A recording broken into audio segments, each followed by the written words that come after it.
E aí, gente, como é que vocês estão? Tudo bem? Bom dia, bom dia, bom dia. Eu vou fazer uma viagem daqui uns dias e aí eu precisei tomar uma vacina. E aí, tomei a vacina aqui, ó. Deixa eu mostrar aqui pra vocês. Cara, tomei a vacina. Que não dói nada. Espera só um minuto. Nossa, cacete de agulha. Nossa.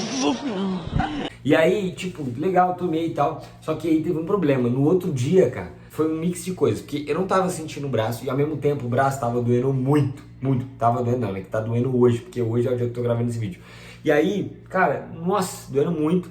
E, tipo, fiquei com febre pra caramba também e tal. E aí foi uma luta, foi uma luta, foi uma luta. Aí eu fiquei pensando assim, cara, eu tomei a vacina pra não ficar doente, mas a vacina tá me matando, entendeu? Tipo, eu tomei a vacina pra não morrer, mas ela tá me matando por dentro, pelo amor de Deus. Cara, assim, sentindo dor e tal, mas pensando, cara, isso aqui vale a pena, porque isso aqui tem um propósito, né? Então, tipo assim, é uma vacina que causa um pouco de dor, mas tem um propósito para que depois eu fique sarado e não tenha preocupações maiores, então eu esteja treinado, né? Não sei se você sabe, mas quando você toma uma vacina, na verdade o que você toma é a doença em doses menores. Então, por exemplo, se você tomar a vacina do Covid, eles estão te injetando o Covid, só que numa dose bem fraca para o seu corpo desenvolver anticorpos. Então, cara, vem comigo que aqui é Evangelho e Ciência. Bateu uma salva de palma aqui pro profissional.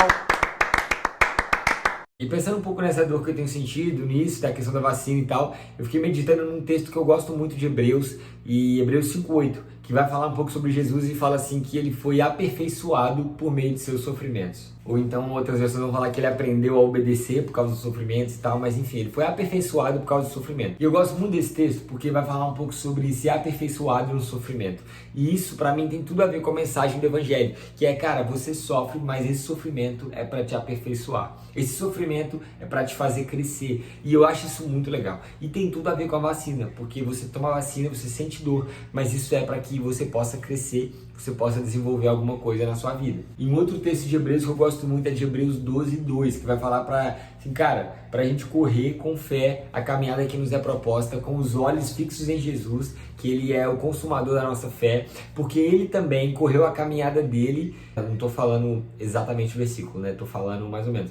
Mas ele também correu a caminhada dele com os olhos na alegria que lhe era proposta. No final do versículo 2 vai falar que Jesus suportou a cruz, venceu a morte, pensando na alegria que lhe foi proposta. Eu acho isso muito louco. Fala basicamente assim, Jesus sofreu pra caramba, mas ele estava com os olhos naquilo que ele ia receber depois do sofrimento. Ele não estava com os olhos na dor, ele estava com os olhos no propósito que aquela dor ia causar. Jesus suportou a cruz porque ele estava com os olhos na alegria do final, né? O que viria depois da cruz. E o texto fala pra gente correr a nossa caminhada com os olhos em Jesus. Então nós também temos que correr a nossa caminhada, suportar a nossa cruz, passar pelas provações com os olhos no propósito e não na dor. É tipo uma academia. Se você for na academia no primeiro dia, você vai sentir muita dor, cara. Vai acordar no outro dia todo arregaçado. Mas se você ficar com os olhos só na dor, você nunca mais vai voltar na academia. Agora, se você entender que essa dor serve a um propósito maior e essa dor é o que faz com que os seus músculos cresçam e se fortaleçam, você vai ficar com os olhos no propósito e aí você vai conseguir suportar a dor. O nosso problema às vezes é que a gente fica olhando muito para a dor e a gente não pensa no propósito. Então às vezes você está passando por um momento difícil e você fala, cara, estou sendo punido, vou desistir porque os seus olhos estão na dor e não estão no propósito. Então a gente tem que entender que tudo que Deus faz tem um propósito. Então se eu estou passando por algo, tem um propósito. E estou falando muito propósito, mas é porque tudo tem propósito. Então Jesus venceu, mas ele estava com os olhos na alegria que era proposta para ele. Às vezes a gente não está vencendo porque os nossos olhos não estão na alegria proposta, mas estão na dificuldade que a gente está passando. Então eu quero te encorajar a colocar os seus olhos no lugar certo. Eu gosto muito da história de Pedro andando sobre as águas e eu sempre tento encaixar ela em tudo que eu falo, porque eu gosto muito, eu acho muito louco. Quando Pedro anda sobre as águas, ele está andando e a Bíblia fala que ele está olhando para Jesus. E a Bíblia não fala que a tempestade fica mais violenta ou que o mar fica mais agitado, por isso ele cai. Mas a Bíblia fala que Pedro prestou atenção na tempestade. Então era uma tempestade a qual ele estava andando sobre ela. Ele já tinha dominado aquela tempestade.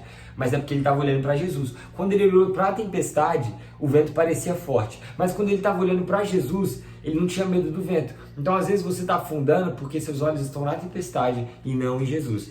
Então, assim, não é que a sua dificuldade, não é que o seu problema é muito grande. É que talvez você está olhando para o lugar errado mesmo. Se você olhar para Jesus, para a alegria que é proposta para você, meu irmão, você vai passar por qualquer tempo ruim, por qualquer dificuldade. Agora, se você estiver com os olhos em qualquer coisa que não seja Jesus, qualquer copinho d'água vai parecer uma tempestade, um oceano. Creia na soberania de Deus e duas coisas, confiança e tempo. Confie no Senhor, confie no caráter dele e no propósito dele e também dê tempo. Tenha paciência para que, tipo assim, as coisas aconteçam no tempo de Deus e não queira apressar tudo, enfim. Deus te abençoe e é isso aí. A vacina do meu braço tá ruim demais.